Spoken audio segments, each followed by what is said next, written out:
Branding for your business is kind of hard to define. I think we know good branding when we see it, but it's really kind of hard to put into words.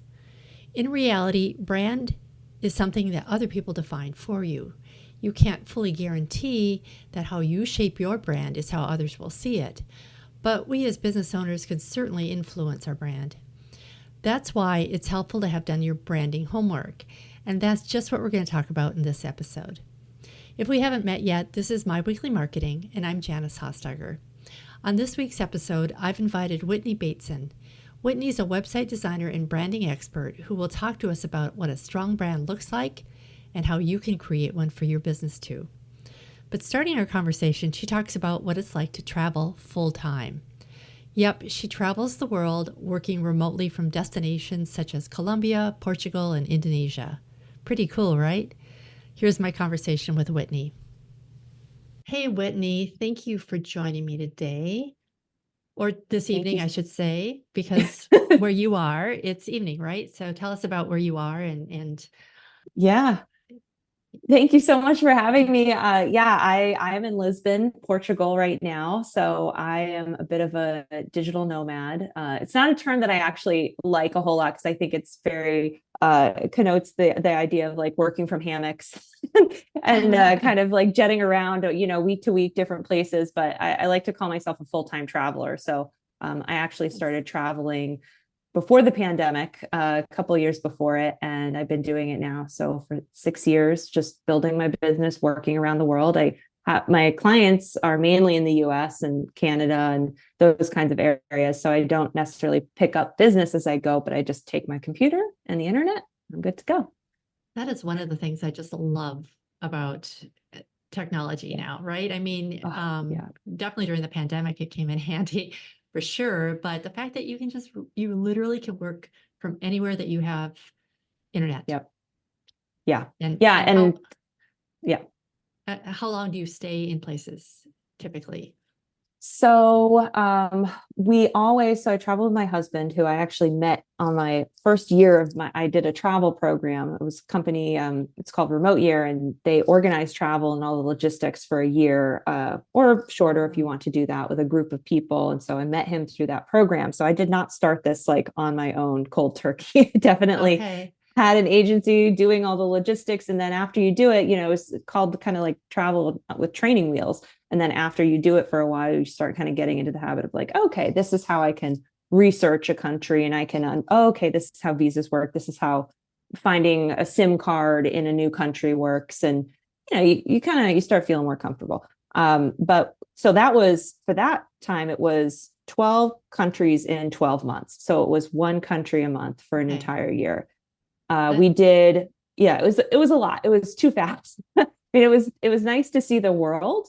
And we did stay in like Europe for a third of the year. Then we went to Asia for a third of the year. And then we did Latin mm, America for a third of the year. So at least we weren't changing like time zones drastically during mhm. that time, because if that was happening, then I never, already it was a little challenging. But then, Yeah. so that's been good. But now these days, we try to stay 2 months or 3 months if we can.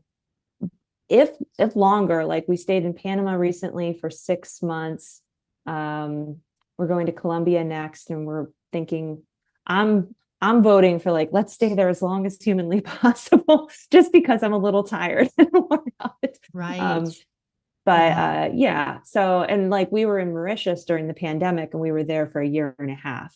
Um, Okay. so it depends, but staying for a year, you kind of start feeling like you're living there and it's not as exciting anymore. And there's different Yeah. visa implications and tax implications and all of that too, if you stay in places for longer periods of time. So you have to weigh all of that as well. But it keeps life Yeah. really interesting. Yes. I mean, I could talk to you for hours about this, so we probably, but my Yeah. husband we lived in England and we lived in Sweden, and then we did traveling while we were there too, Oh. because my husband's a college professor, and so he had these opportunities to teach in different universities around the world. But I was with two little kids at the time, and but after a while, you do kind of, especially if there's a language barrier, you do kind of get kind of overwhelmed. And I remember Mhm. we were planning on spending the Christmas in Italy one year after having spent a month in France and several months prior to that in England. And I just had a meltdown. I was like, I cannot Yep. do one more culture. I cannot Yep. do one more language. I Yep. cannot do, Yep. and it just really, you don't realize it. And it's very fun and very full of Yeah. adventure. But at the Yeah. same time, my kids were starting to fray. I was Yeah. fraying. I can't um, even imagine. Yeah. and we just ended up going back to France and having a lovely Christmas there. But It's good. yeah, And even yeah, that, but I mean, you went back to France. You didn't retreat right, all the way back, but yes, at least it was somewhere that was more familiar than where you were planning to go next. right, Yeah. yeah. We had just planned on going to Italy right across the border, but it was Yeah. so it does sound fun and it is amazing, and I just feel so blessed to have had that opportunity. But at Yeah. the same time, it definitely has its challenges, for sure. Yeah. And every country is different, like you mentioned, not immigration, but visa. Hmm. And especially work visas, if you have that, which it doesn't sound like you do because you both work remotely, right? Yeah. So Yeah, we you're on don't do the tourist work visa. visa. Yeah, just Yeah. the tourist visa. Yeah, exactly. Yes. So, but yeah, it's almost like a lot of little like challenges every single day. Like, okay, what's the hairdresser I'm going to see? Where's the grocery? What do Right. they call grocery stores here? Yes. Like it just if you're staying for longer term rent, like in Panama, I had to figure out how to pay the electric bill. And that was a whole Yes. challenge and a whole wild goose chase to figure out. And so it's fun, and you learn all these things, and you learn to be very, very flexible. I feel like I've gotten really good at getting comfortable once I land in a place. Within a week, I feel like, okay, yeah, I could stay here forever. This is great. So I think Yes. it's helped with my adaptability a whole lot. But yeah, we are looking for just like a little bit more stability. Stability. Maybe make some friends in a place, come back to a place, and have some Yeah. routine, but never stop traveling fully. We don't have any plans or desires to just like live in one spot, but more maybe do like a quarter of the year here, a third of the year, or half of the year here, and then go somewhere else. So Oh, very cool. Very we'll cool. see. Yeah. So your story about paying the electric bill reminded me that when my daughter and I and my in-laws came to visit, and we were in Paris, and my daughter got a terrible case of stomach flu. And so I was wandering all around Paris, not sure, looking for popsicles, right? So, which is what we call them here in the US. In England, they call them ice lollies. I had no idea what the French word was. And so, I'm just trying to communicate in my schoolgirl French, which is terrible. Even though I had 5 years of French, I still, it's like they don't teach us every word. Right, And right. this is before I had a smartphone in my pocket. So yeah, it was just, Oh yeah. I mean, it gosh. like I'm sure you keep journals of the whole process of this, but yeah, you should write a book afterwards, because I think there's going to be, because I felt like I should have, because if you're a parent and you're taking kids to Europe, here's some things you need to know straight up. Yeah, And even if yeah. you don't have kids and you're living anywhere Hmm. in another country, there's some things you should do, and know about beforehand. But Yeah, anyway, I am yeah. totally off topic here. We are talking It's today okay. about It's been branding, fun. Yeah. but Yes. yeah. So how did you get into the branding and marketing and all of that? Hmm. So as a young kid, I always loved art and design and all of that, but I just didn't think you could have a career in it. So I went the more logical route and pursued a science degree and got into nutrition and dietetics. And I did that for 10 years. So that was my first career. But I found ways to bring in the communications, the marketing, the design as I was creating materials for nutrition education, or I was working in DC public schools, and we were introducing salad bars, and we had to teach all the kids how to use the salad bar without getting your hands in everything, and all of that. And so we kind of branded it. We made a nice little package that we could give to the school so that they could put signs up and educate the kids and all of that. And I had to train people. And it hit home for me that in order for our messages to be heard, no matter what professional we are, we really need to ensure that it's being communicated in a way that people want to hear and see. Otherwise, it's just, we're not doing any good. And I saw that I had this gift to figure out a way to communicate things that were technical or not interesting, like how to use a salad bar, in a way that was a little bit more interesting and something that people would actually want to listen to and hear. And so I really had this passion to take that and help other health practitioners and dietitians and wellness folks, to help them communicate and reach their customers more, and really be seen as experts, because I know that for so many entrepreneurs, no matter where they're learning, they're not learning marketing and design necessarily and branding. They're focusing on the business and focusing on however they started their business. They're great at that skill, but they're not also learning all these other things. But it's just so critical and important.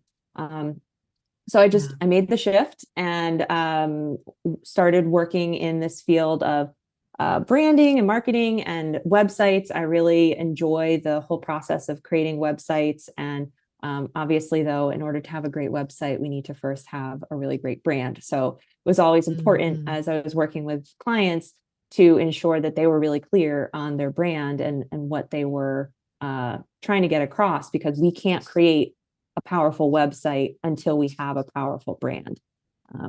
So I'm glad you said that, because I used to have a design agency, and when people would come to me for a logo, they would say, I just need some branding.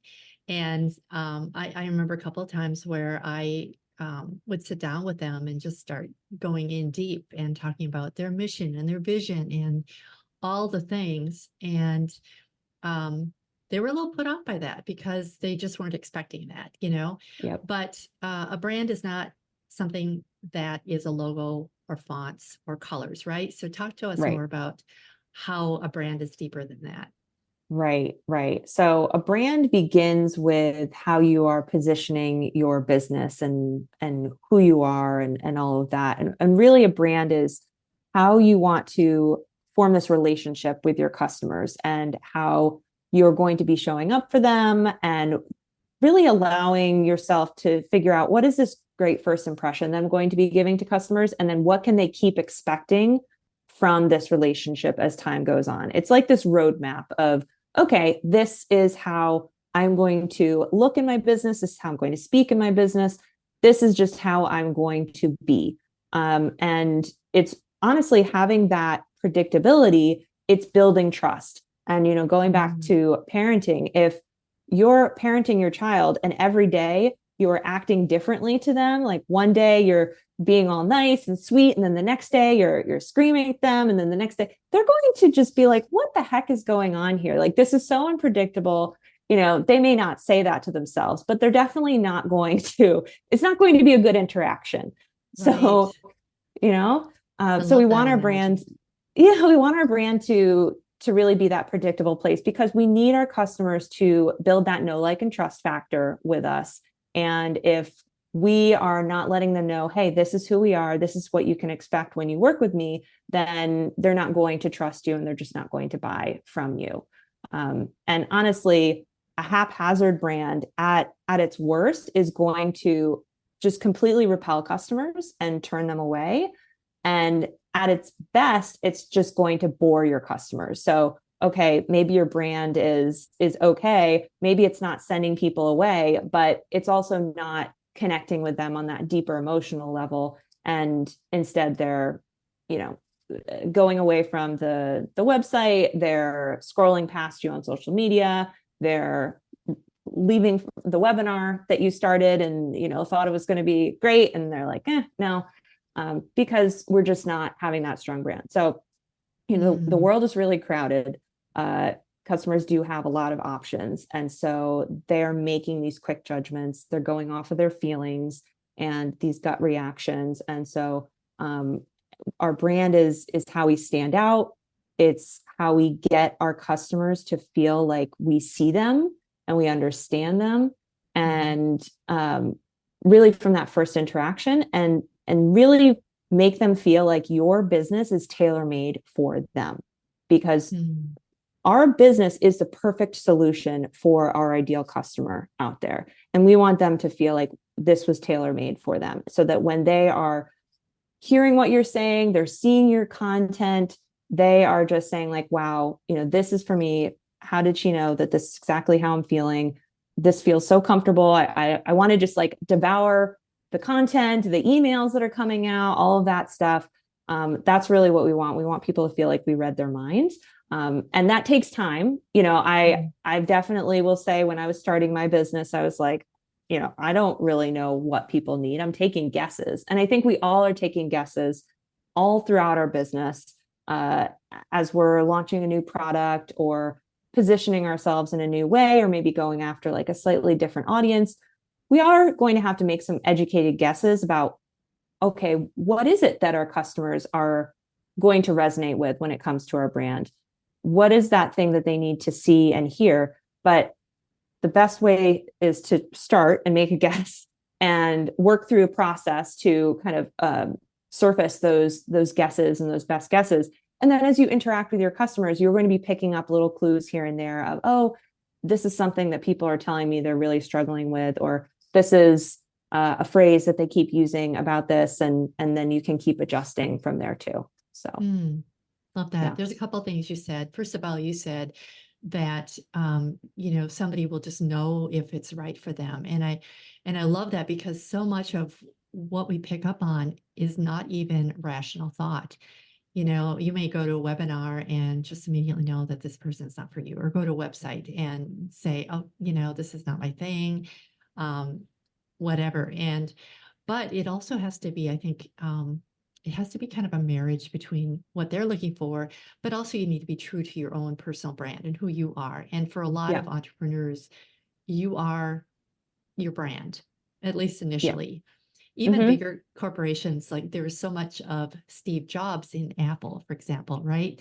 So they started out that way. And of course, he's gone now, but Apple still lives on.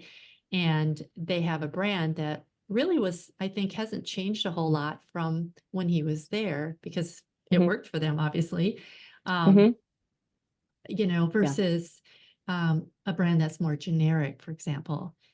How do you feel like, how is it that you can distinguish yourself from everybody else out there? What's the first step in doing that would make sure that your brand is unique? Do you look inward first and say, okay, who am I, or what am I about?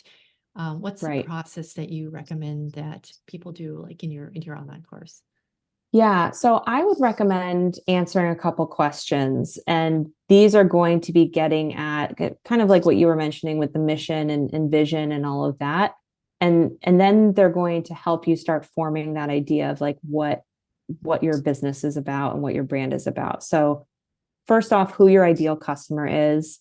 And that can be, we've maybe seen people talk about, okay, what's the age, what's the gender, and what's their education level and all of that. It's like, yes, those things can be helpful, but I would just almost word vomit. Like, who is this person in your mind that just you would love to work with, and just go and talk about it and try and describe them. What are the things that they like to do? What are the things they like to read? What are they struggling with? What are like the things that are really just keeping them up? What are the things that they've been trying?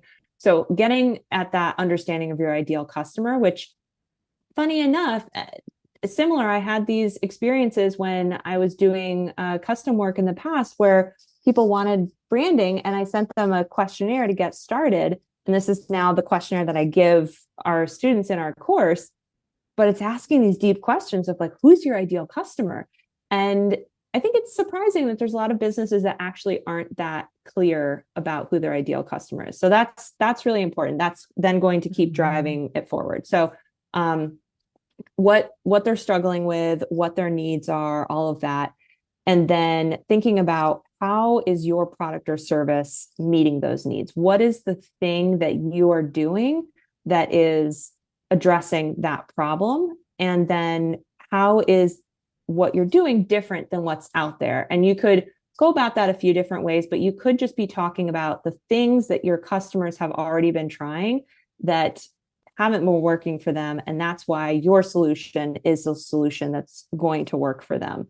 And so defining just like how you're different, what you've seen out there that you think there's something wrong with it, and this is why your product exists and your service exists.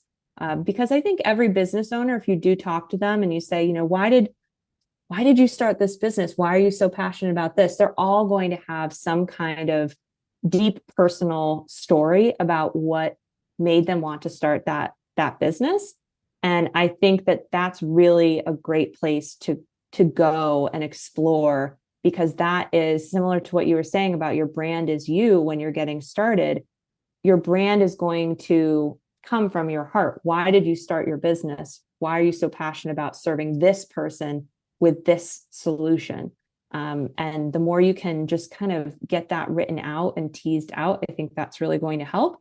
And then just kind of a little bit also of like why your customers should believe you, that your claims of what you do are going to help them. How are you the one that is best equipped to serve them? Is it because you've been doing it for 20 years? And, I kind of told my story at the beginning of how I saw the value in creating great branding and marketing materials and communication materials, and how that can really translate into things. So even just what you've seen that is making you feel that this is going to be the right solution, and just why you're qualified to be the one actually providing this service. And even if you're getting started, because the branding process is often at the beginning of the business. And if it's a new business, maybe you don't have customer testimonials and a lot of success stories. So maybe a business owner may feel like, oh, well, I can't really say that,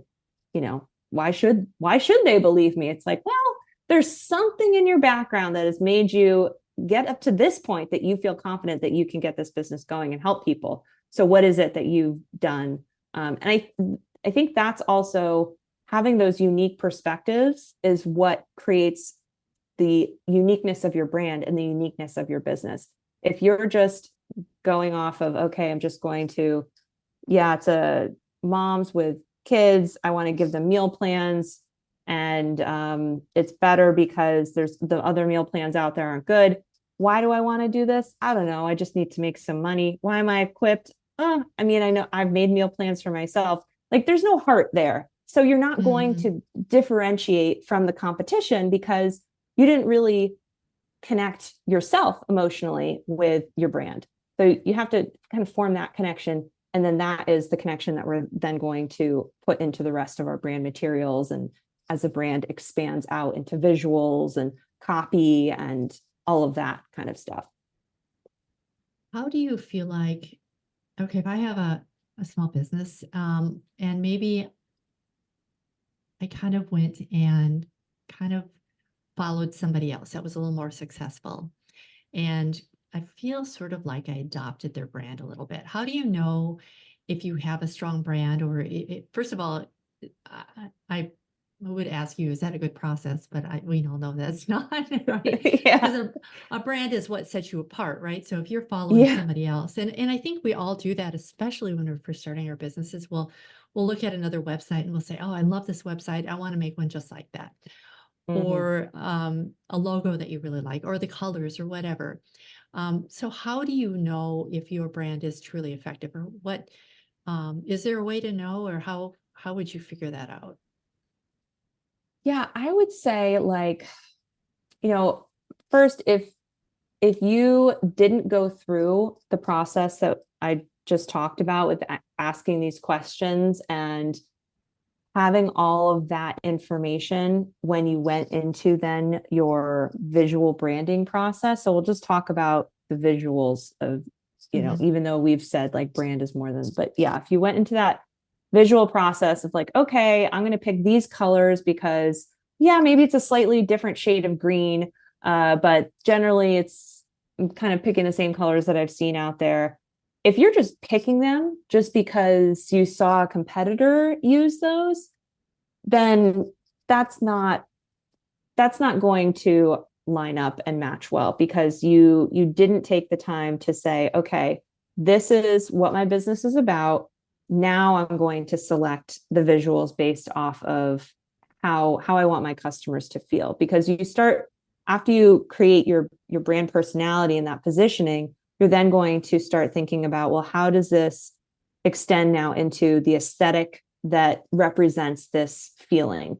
And you can be there. I have like a branding workbook that I'll share the link for. I have some word banks that people can use to kind of just start associating words with how would customers describe your business and all of that. And then the kinds of colors even and fonts that would represent that. And so if you didn't go through that process and you just literally were like, this is my business, and now I'm going to go and pick some colors, then I would say, that even if, because it's really hard to pinpoint what's not working in our business, right? Like if we're not getting customers coming in the door, it's really hard to know. Is it my brand? Is it my website? Is it my prices? Is it my discovery call process? Is it that the services are not? Is it my copy?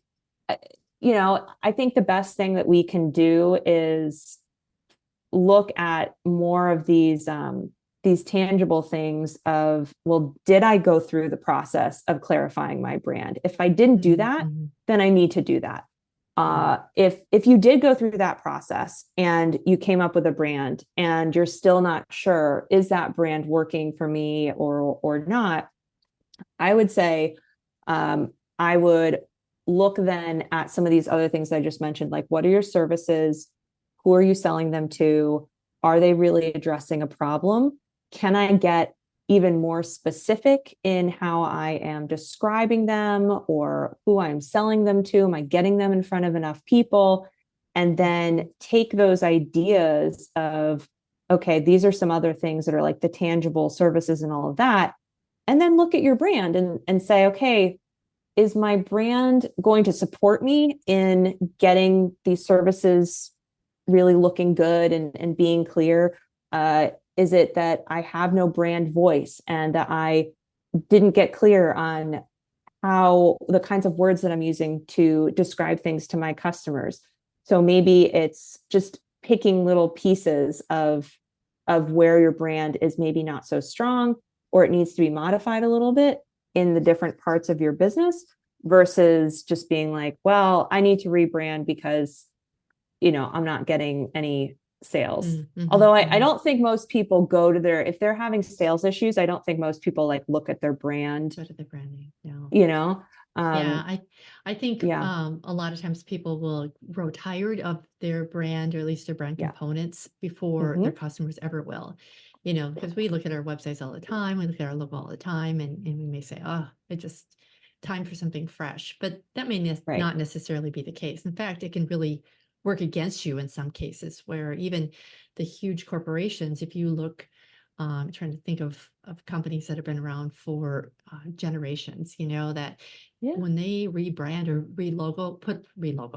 put a new logo on something, they do it very gradually because they don't want to lose people in the process. Oftentimes, not always, but that's often the case. So, does a strong brand matter? Now, we can talk about how branding is important, but how, because somebody may say, well, I just started a business. I don't really have time to go into my whole branding and have the money to do that. So how important is a brand really? Is it something that we should look at right away? Is it something that can wait a little bit until we're a little further on in our business? Or what are your thoughts on that? I would say that a strong brand is important, or at least defining your brand and then using it consistently. Now, do you need to go and spend thousands for a full brand suite when you were just starting out? Probably not. I think going through the process of figuring out who you are as a business and who you serve, and getting a logo, I think keeping it simple is great. Picking some color palettes that are, again, fonts too, that are really informed by who you want to be as a brand and who you think your customers are going to resonate with. And then deciding on that, and feeling good about it because you can defend your choices. I think it's a good exercise if you DIY your brand and you pick your colors to then explain to someone why you picked those colors. What do they mean? And if you're kind of like, well, I picked pink because I like pink. That's not a very strong reason. Right. Right. Maybe I picked pink because it's warm and soft and nurturing, and I'm really looking to create this comforting, welcoming place for me. And it's this more peachy pink. It's not like bubblegum in your face pink. Like, then it's starting to feel like, okay, you picked that for a reason. I'm glad about that. So once you pick those things and there's some meaning and purpose behind the choices that you've made, then what you really need to be doing is just being consistent with how you use that branding. So I've seen people where they pick, well, there's a few things that can go wrong. People can pick a bunch of different colors for their color palette, and too many colors is really not a brand. I would say, and I have a podcast episode about this too. Like, I would say like 2 main colors and then 2 like supplemental accent colors, and then just use shades of those colors for different purposes, but really pick like a primary color that is used most often and then a second one. So I think that's a problem I see. Also, using way too many fonts. Honestly, you could have one for your headings, one for your body font. So this goes for both on your website and also like in Canva when you're creating graphics or handouts or anything like that. And then if you want one accent font that's a little bit more fun, like a script font or something like that, that's okay, but use it sparingly. But I wouldn't go more than that in terms of different fonts. So you have all of those, and then you're going to be consistent. And that is allowing people to connect with you and connect with your brand and begin remembering you and thinking about you, even when you are not immediately in front of them. And then they're really considering you. And after they've seen you a few times and your offer a few times, they're going deeper and they're getting that full picture and they're forming that relationship with you and getting close to committing. If your brand isn't connecting, though, if it's being used inconsistently, or you came up with just more of a generic brand that the colors are not really, you just picked them because you like them. It's even if it's not science here, unfortunately, but it's true still. If you didn't put any purpose behind it, this is what will happen. And it's like you're restarting the process of getting to know that person and that person getting to know you every time, because what's going to happen is that they'll see your post in a social media feed. Okay, great. But it wasn't very memorable in terms of branding. And then maybe they're going to see a blog post from you. And the branding on there is also not memorable. And they're not going to realize that this was actually the same person. And it's like they're just restarting that getting to know you every time. And they're not saying, oh, okay, I'm going deeper and learning more and all of that. It's similar to, I was trying to think of like analogies before this recording. I don't know if this happens to you, but when I hear a song for the first time, generally, like from an artist I'm like, I don't think that's a song I'm going to like. And then I hear it again. And I'm like, oh, okay, it's growing on me. And then suddenly it becomes the only song that I listen to on repeat for like a good month. And so I think that repetition, and repetition is important in lots of different places. It's definitely important in marketing as well. So having that brand that is memorable and connecting with people and then using it consistently is going to get people to move towards that sale and that purchase. Whereas, if it was generic or not really memorable, people are just not going to get that pull. They're going to remember other businesses and they're going to pay attention to those businesses and buy from those businesses. Because essentially you're starting over then every time you see a new post or something that you've put out there, they're not connecting the dots. And I think one thing we really haven't talked about is a brand story. And, story will always connect with people. I mean, if you even like an entertainer, like if it's a singer or a songwriter that you really like, if you know their story, it's going to connect more deeply with you. And so having that brand story, a brand voice, which we really haven't talked too much about either, they're they're always really powerful in connecting those visual components of your brand to the deeper message or the story that they have and to your product or service. So it's kind of a full spectrum, and different people connect in different ways, of course, too. But, even seeing, like, if I'm walking into a store and I see something with Mickey Mouse on it, I'm going to immediately recognize the Disney font, for example. And, everything that is Disney is going to come to mind. And exactly. And it's so powerful. And yet I maybe just saw Mickey Mouse or mouse ears or something like that. Or just the font. I mean, these days, Yes. also, especially around the world, that font is used in all sorts of places that are not Disney. But I see that font and I know that that's Disney. And, it evokes a feeling that it's not a heavy metal brand. It is, it's a childhood nostalgia, connection, enjoyment. And granted, these brands are big brands and they spend lots of time doing this and lots of money. And so not expecting that someone's going to like recognize your business just from the font that they see. But that's what we're going for and working towards. And if we can even just have a small smidgen of that, that is what's really going to help us deepen these relationships with potential customers and get them to want to work with us. Yeah. Absolutely. Whitney, where can people learn more about you and your course and all the good things? Oh, thank you. My website is whitneybateson.com. And if you would like to get the branding workbook that I mentioned that takes you through some of these questions and coming up with a brand positioning statement, there's lots of good stuff in there. You can go to whitneybateson.com/branding workbook. And I also talk about my course on there. So if you're an entrepreneur who is looking to get a website up and going, then we have a program that helps you with that. We remove like the tech overwhelm and guide you through the whole process. And it's a lot of fun. Sounds perfect. Of course, I'll put all the links in the show notes for today. Yeah. So thank you so much, Whitney. I will let you go to bed now because I know it's late there. So thank you so much. I was looking forward to this. This was a lot of fun. Thank you so much for having me. So did you have some ideas for your brand? To learn more about anything we talked about today, visit myweeklymarketing.com/64. Thanks so much for joining our conversation today. If you liked what you heard, I'd so appreciate a review on the podcast app of your choice. See you next week. Bye for now.